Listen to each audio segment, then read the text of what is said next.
नमस्कार दोस्तों, आज पढ़ते हैं करंट अफेयर्स। निम्नलिखित में से किस देश ने हाल ही में सामाजिक दूरी बनाने के लिए, ठीक है दोस्तों, किसके लिए? सामाजिक दूरी बनाने के लिए आई फील यू ब्रेसलेट विकसित किया है। ठीक है दोस्तों, कौन सा? I feel you. तो दोस्तों इटली है जो आई फील यू ब्रेसलेट विकसित किया है। ठीक है दोस्तों, जेनेवा में स्थित इटालियन प्रौद्योगिकी संस्थान यानी आईआईटी ने, वहाँ भी आईआईटी है, आई फील यू बनाया है, जो एक बुद्धिमान ब्रेसलेट है जो उपयोग करेगा उसे जीपीएस और उसके धीरे जहाँ जहाँ गया है उसके वजह से वो पहचान लेगा और सिग्नल देगा। ठीक है दोस्तों, ये रेडियो सिग्नल पे काम करता है। ठीक है दोस्तों, अगर कोविड-19 पॉजिटिव व्यक्ति उसके पास आता है तो वह संदेश देने लगता है। ठीक है दोस्तों, नेक्स्ट क्वेश्चन है हमारा, हाल ही में कोविड-19 महामारी के कारण लॉकडाउन के बाद पर्यटकों के लिए विक्टोरिया फॉल्स, दोस्तों विक्टोरिया फॉल्स पूछा गया है। विक्टोरिया फॉल्स कहाँ है दोस्तों? विक्टोरिया फॉल्स है जाम्बिया। कहाँ है दोस्तों? जाम्बिया में। जाम्बिया ने कोविड-19 महामारी के कारण विश्व प्रसिद्ध पर्यटन स्थल, क्या है दोस्तों? विश्व प्रसिद्ध पर्यटक स्थल बंद करने के लगभग 2 महीने बाद, दोस्तों कितने? 2 महीने बाद फिर से उसे खोल दिया गया है। क्या कर दिया गया है दोस्तों? विक्टोरिया फॉल्स को फिर से खोल दिया गया है। ठीक है दोस्तों, विक्टोरिया फॉल्स को खोलने के लिए जो वहाँ की ट्रैवल एजेंसियां हैं उन्होंने लिखित रूप में कहा है कि हम सारी निर्देशों को पालन करेंगे। ठीक है दोस्तों, वहाँ के जो भी रूल एंड रेगुलेशंस बनाए गए हैं एसओपी, वहाँ की सारी पालन करेंगे। वहाँ की जितनी भी ट्रैवल एजेंसियां हैं विक्टोरिया फॉल्स के लिए, सारी ने ये लिखित में दिया है। ठीक है दोस्तों, नेक्स्ट क्वेश्चन है हमारा, विदेश मंत्री एस जयशंकर ने शंघाई सहयोग संगठन एससीओ के विदेश मंत्रियों की बैठक में हिस्सा लिया। ठीक है दोस्तों, एससीओ में कितने सदस्य होते हैं? दोस्तों एससीओ में 8 सदस्य होते हैं। देख लेते हैं कौन कौन से होते हैं दोस्तों। एससीओ में चाइना, कजाकिस्तान, किर्गिस्तान, रसिया, तजाकिस्तान, उज्बेकिस्तान, इंडिया और पाकिस्तान। ठीक है दोस्तों, विदेश मंत्री एस जयशंकर ने पाकिस्तान और चीन सहित 8 सदस्यीय शंघाई सहयोग संगठन एससीओ के विदेश मंत्रियों के साथ एक असाधारण बैठक में हिस्सा लिया था। दोस्तों कैसी बैठक थी? असाधारण बैठक थी, इसे ध्यान रखिएगा आप लोग। बैठक में सर्वप्रथम प्रथाओं को साझा करने के लिए सहित घातक कोरोना वायरस से लड़ने के लिए सहयोग पर जोर दिया गया है। इसका मेन मोटिव था दोस्तों कोरोना वायरस से लड़ने के लिए जोर दिया गया है। ठीक है दोस्तों, नेक्स्ट क्वेश्चन की तरफ बढ़ते हैं। आपको बता चुके हैं एससीओ के जो मेंबर है 8 देश हैं जो बता चुके हैं दोस्तों। हमारा नेक्स्ट क्वेश्चन है, गृह मंत्रालय ने निर्णय लिया है कि सभी सीएपीएफ कैंटीन अगले महीने से पूरे देश में केवल स्वदेशी उत्पाद बेचेंगे। ठीक है दोस्तों, जैसा कि आप लोगों को पता होगा कि नरेंद्र मोदी जी ने बोला है कि आत्मनिर्भर बने, तो उसी के लिए ये जितने भी सीएपीएफ कैंटीन हैं, ठीक है, वो स्वदेशी उत्पाद बेचेंगे। और पूछा क्वेश्चन से मैं आगे, निम्नलिखित में से क्या सीएपीएफ का हिस्सा नहीं है? इसमें से फोर्स दिया गया है सीआरपीएफ, सीआईएसएफ, लद्दाख स्काउट और आईटीबीपी। तो दोस्तों ये और सारे तीनों उसके हिस्सा हैं। लद्दाख स्काउट जो है वो इसका हिस्सा नहीं है। ठीक है दोस्तों, गृह मंत्री अमित शाह ने लोगों से भारत में बने उत्पाद का उपयोग करने के लिए अपील की है। ठीक है दोस्तों, और सभी केंद्रीय सशस्त्र पुलिस बलों सीएपीएफ, केंद्रीय सशस्त्र पुलिस बल, ठीक है दोस्तों, कि कैंटीन में केवल स्वदेशी उत्पाद बेचने के लिए आदेश दिया है। ठीक है दोस्तों, उन्होंने कहा है कि देश को आत्मनिर्भर बनाने और स्थानीय उत्पादकों, भारत में बने उत्पाद, दोस्तों इसका मेन मोटिव है भारत में बने उत्पाद का उपयोग करने के लिए कहा है। दोस्तों सीएपीएफ में क्या क्या कौन कौन सी आती है फोर्सेस? सीआरपीएफ आती है, बीएसएफ आती है, सीआईएसएफ आती है, एएनजी आती है और असम राइफल्स। कैंटीन में आके लगभग कितने एक साल में 2800 करोड़ रुपए का उत्पादन बेचती है। दोस्तों कितने का? 2800 करोड़ का। वित्त मंत्री ने विद्युत वितरण कंपनियों के लिए आपातकालीन तरलता प्रदान करने के लिए कितना इंजेक्ट किया है? इंजेक्ट करने की घोषणा की है दोस्तों। इसमें 90,000 करोड़ रुपए इंजेक्ट करने की घोषणा की है। ठीक है दोस्तों। बिजली वितरण कंपनियों को राहत देने के लिए वित्त मंत्री निर्मला सीतारमण ने पीएफसी और आरईसी के लिए 90,000 करोड़ रुपए की तरलता की घोषणा की है दोस्तों। ठीक है, ध्यान रखिएगा आप, किसके लिए? पीएफसी और आरईसी के लिए। ठीक है दोस्तों। विवाद से विश्वास, कौन सी दोस्तों? विवाद से विश्वास योजना को भी बिना किसी अतिरिक्त भुगतान के दायित्व के 31 दिसंबर तक बढ़ा दिया गया है। कब तक बढ़ा दिया है दोस्तों? 31 दिसंबर तक। ठीक है दोस्तों। नेक्स्ट क्वेश्चन है, हाल ही में राष्ट्रपति कोविंद ने पूर्व राष्ट्रपति फर्रुखदीन अली अहमद को उनकी जयंती पर श्रद्धांजलि दी थी। भारत के कौन से प्रधानमंत्री, कौन से नंबर के प्रधानमंत्री थे? जो फर्रुखदीन अली अहमद थे दोस्तों, वे अपने पांचवें राष्ट्रपति थे। ठीक है दोस्तों। रामनाथ कोविंद ने भारत के पूर्व राष्ट्रपति फर्रुखदीन अहमद को राष्ट्रपति भवन में उनकी जयंती पर श्रद्धांजलि अर्पित की। फर्रुखदीन अली अहमद ने 1974 से लेके 1977 तक राष्ट्रपति का पद संभाला था। ठीक है दोस्तों। वो भी कौन से नंबर के? 5वें राष्ट्रपति के रूप में। ठीक है दोस्तों। नेक्स्ट क्वेश्चन है हमारा, गेट सेट गो। ठीक है दोस्तों। जीईटी सीईटी गो ऑनलाइन कोचिंग पोर्टल की जबरदस्त प्रक्रिया मिली है। तो दोस्तों बताइए क्या है get set go, sorry GET CET go योजना कहाँ शुरू की गई है दोस्तों? एक कर्नाटक में की गई है। किसके लिए की गई है बताते हैं दोस्तों। कर्नाटक के उप मुख्यमंत्री ने जानकारी दी है कि सीईटी और एनईईटी के लिए उपस्थित होने वाले छात्रों के लिए जीईटी और सीईटी गो ऑनलाइन कोचिंग प्रक्रिया स्टार्ट की गई है दोस्तों। कौन सी कोचिंग? ऑनलाइन जीईटी सीईटी गो। ठीक है दोस्तों। पोर्टल अगले शैक्षणिक वर्ष के लिए व्यावसायिक पाठ्यक्रमों में प्रवेश पाने के लिए इच्छुक में मददगार रहेगा दोस्तों। कॉम्पिटिटिव जो होता है सीईटी और जीईटी के लिए, उसके लिए मददगार रहेगा। ठीक है दोस्तों। नेक्स्ट क्वेश्चन हमारा है, निम्नलिखित में से किसे भारतीय पुरातत्व सर्वेक्षण यानी एएसआई के लिए नया महानिदेशक नियुक्त किया गया है? दोस्तों एएसआई की बात हो रही है। किसकी? एएसआई क्या है? भारतीय पुरातत्व सर्वेक्षण। इसे वी विद्यावती जी को नियुक्त किया गया है। किसे नियुक्त किया गया है दोस्तों? We Vidyavati ji. AIS अधिकारी हैं विद्यावती जी, जो 12 मई 2020 से इन्हें नियुक्त किया गया है। कब नियुक्त किया गया दोस्तों? 12 मई 2020 से इनका प्रभावी कार्यकाल स्टार्ट हो जाएगा। यह 1991 की कर्नाटका कैडर की IAS अधिकारी हैं दोस्तों। कौन से बैच की? 1991 बैच की। ठीक है, 1991 बैच की कर्नाटक कैडर की अधिकारी हैं। ठीक है दोस्तों। जो हमारा भारतीय पुरातत्व संरक्षण का है उसका सिंबल ए है, इसे ध्यान में रखिएगा आप दोस्तों। निम्नलिखित में से किस बैंक ने भारत के लिए 1 बिलियन अमेरिकी डॉलर की आपातकालीन सहायता कार्यक्रम ऋण स्वीकृत किया है? दोस्तों जो कोविड-19 है इसके चलते न्यू डेवलपमेंट बैंक ने भारत को 1 बिलियन अमेरिकी डॉलर आपातकालीन सहायता का स्वीकृत किया है। जो न्यू डेवलपमेंट बैंक जो है NDB भारत के लिए 1 बिलियन अमेरिकी डॉलर का ऋण अनुमोदित किया है।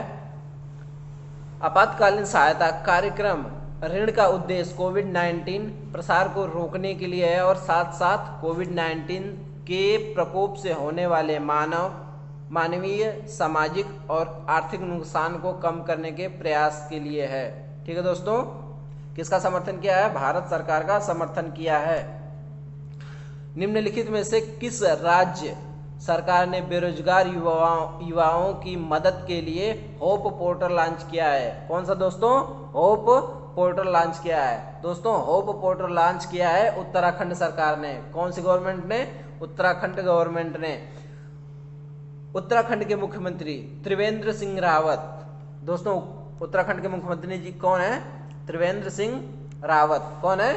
त्रिवेंद्र सिंह रावत, जो बेरोजगार युवाओं को अवसर प्राप्त करने के लिए होप पोर्टल लॉन्च किया है। कौन सा पोर्टल? होप।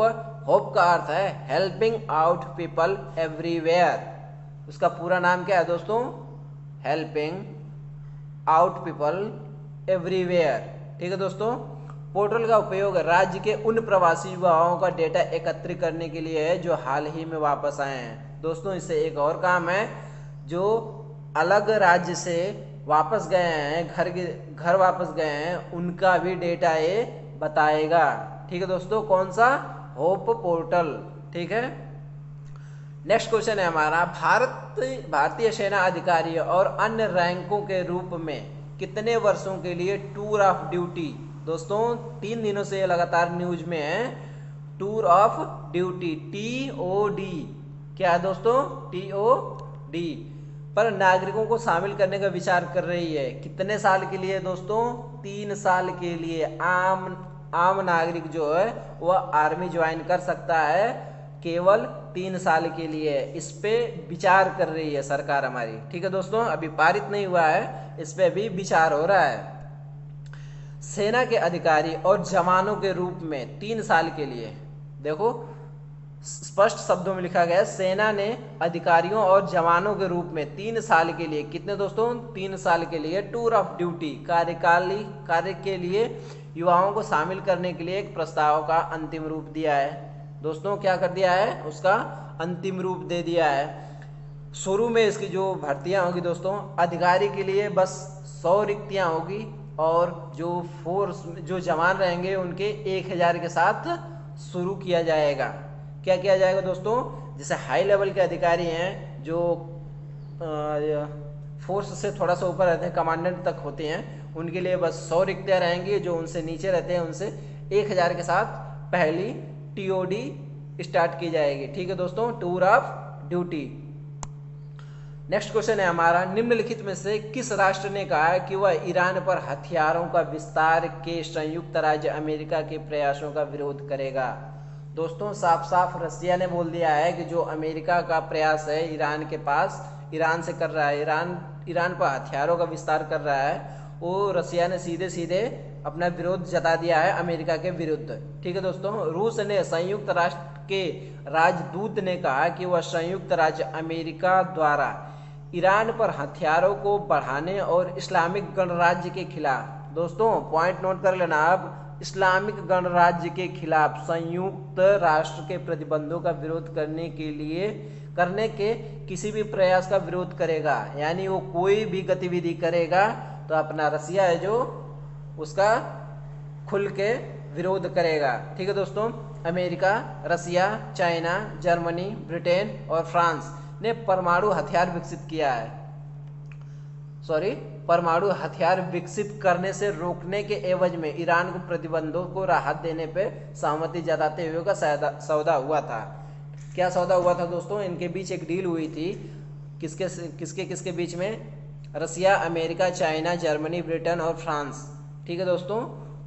परमाणु हथियार विकसित करने के लिए, यानी परमाणु हथियार विकसित करने के एवज में ईरान को प्रतिबंधियों से, जो ईरान बोला था कि हमें परमाणु हथियार विकसित कर लेने दो, उसके प्रतिबंधों, इस पे अमेरिका ने प्रतिबंध लगाया हुआ है ईरान को। अभी हाल ही में ईरान ने अपनी करेंसी चेंज की है दोस्तों, बस अमेरिका के चक्कर में। ठीक है दोस्तों। जो ईरान है अपना रियाल था, उसका क्या है दोस्तों? उसका रियाल था, अब उसने चेंज करके टोमान कर दिया है। कौन सी करेंसी कर दिया तो दोस्तों?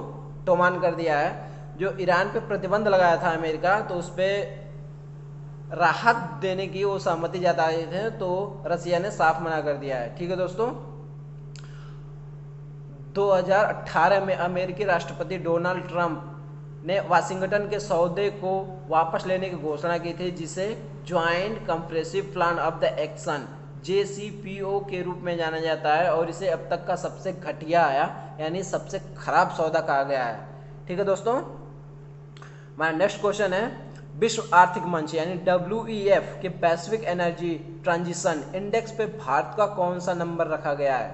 दोस्तों भारत को 74वें नंबर पे यानी 74th नंबर पे रखा गया है। क्यों रखा गया है देख लो आप। वर्ल्ड इकोनॉमिक फोरम यानी WEF के अनुसार भारत के आर्थिक विकास, ऊर्जा सुरक्षा और पर्यावरण स्थिरता के सभी प्रमुख मापदंडों में सुधार के लिए वैश्विक एनर्जी ट्रांजिशन इंडेक्स के 74वें स्थान पर पहुंचने के लिए दो आ गया है, यानी पहले 76 था, अब 74 पे आया है। 2 पायदान आगे पहुंचा है, कितना +2 आगे पहुंचा है। ठीक है दोस्तों, WEF के अध्ययन में 115 अर्थव्यवस्थाओं में स्वच्छ ऊर्जा ट्रांजिशन करने के लिए तत्परता का अवकलन किया है, जिसमें 115 में से 94 देश ने 2015 से प्रगति की है, लेकिन पर्यावरणीय स्थिरता घट रही है। क्या क्या है दोस्तों, 115 देशों पे स्टडी कर रहा है जो WEF के मेंबर है। 115 देश हैं इसमें, 115 में से 94 देशों ने 2015 से लगातार कंटिन्यू ग्रोथ अप किया है। क्या क्या है दोस्तों, ग्रोथ किया है।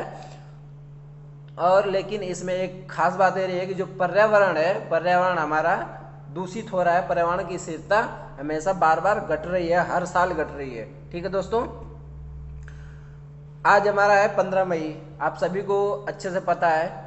ठीक है, 15 मई को हम अंतर्राष्ट्रीय परिवार दिवस रूप में मनाते हैं। क्या मनाते हैं दोस्तों, इंटरनेशनल फैमिली डेज। ये कब चालू हुआ था, किसके द्वारा चालू हुआ था, ये सब बता देते हैं। संयुक्त राष्ट्र अमेरिका द्वारा वर्ष 1994 में, कब दोस्तों, 1994 को अंतर्राष्ट्रीय परिवार या वैश्विक परिवार दिवस घोषित किया गया था। दोस्तों अंतर्राष्ट्रीय परिवार या वैश्विक परिवार दिवस घोषित किया गया था। संपूर्ण विश्व में लोगों के बीच परिवार की अहमियत बताने के लिए प्रत्येक वर्ष, ध्यान देना दोस्तों, अहमियत बताने के लिए प्रत्येक वर्ष 15 मई को अंतर्राष्ट्रीय परिवार दिवस मनाया जाता है। वर्ष 1995 का यह सिलसिला, वर्ष 1995 से यह सिलसिला हर साल जारी, यानी 1994 लागू किया गया था और 1995 से यह सिलसिला कंटिन्यूअस जारी हो गया है। क्या हो गया दोस्तों, परिवार की महत्ता समझाने के लिए 15 मई को संपूर्ण विश्व में विभिन्न प्रकार के कार्यक्रम आयोजित किए जाते हैं। इसी दिन के लिए जिस प्रतीक चिन्ह को चुना गया है उसे हरे रंग के एक गोल घेरे के बीच एक दिल और एक घर अंकित किया गया है। इस पे स्पष्ट होता है कि समाज का केंद्र परिवार होता है। ठीक है दोस्तों, परिवार का हर उम्र लोगों को सुकून पहुंचाता है। ठीक है दोस्तों, आपको अच्छे से पता हो जाना चाहिए कि 15 मई हमारा फैमिली डे के लिए मनाया जाता है। ठीक है, और दोस्तों जो कृषि बाजार है ई-नेम का आरंभ भी आज ही हुआ था। कब हुआ था दोस्तों, आज ही हुआ था, यानी 14 अप्रैल 2016 से स्टार्ट होके हुआ था। भारतीय खाद्य निगम FCI की स्थापना आज ही के दिन हुई थी, यानी 15 मई 1965। ठीक है दोस्तों, FCI का हेडक्वार्टर कहाँ है दोस्तों, नई दिल्ली में है। कहाँ पे है, नई दिल्ली में है। National payments corporation of India यानी NPCI की स्थापना भी सेम डे हुई है, आज ही के दिन। कब हुई है दोस्तों, 15 मई 2008 को हुई है। इसका मुख्यालय मुंबई में है। कहाँ पे दोस्तों, मुंबई में। महाराष्ट्र की स्थापना 1 मई 1960 को हुई थी। दोस्तों महाराष्ट्र की स्थापना जो है 1 मई को हुई थी। कब हुई थी दोस्तों, 1 मई 1960 को हुई थी। उस टाइम राजधानी मुंबई हुआ करती थी। ठीक है दोस्तों, WPI होलसेल प्राइस इंडेक्स। ठीक है दोस्तों, ये संयुक्त राष्ट्र की स्थापना भी आज ही हुई थी। जो संयुक्त राष्ट्र स्थापना 24 अक्टूबर 1945 को हुई थी और इसका मुख्यालय अमेरिका में है। कहाँ है दोस्तों, अमेरिका में है। सॉरी, मुख्यालय न्यूयॉर्क और अमेरिका दोनों में है। ठीक है दोस्तों, कहाँ है, न्यूयॉर्क, अमेरिका में। ठीक है दोस्तों, इसी के साथ हमारा सेशन समाप्त होता है। आई होप आप लोगों को पसंद आया होगा।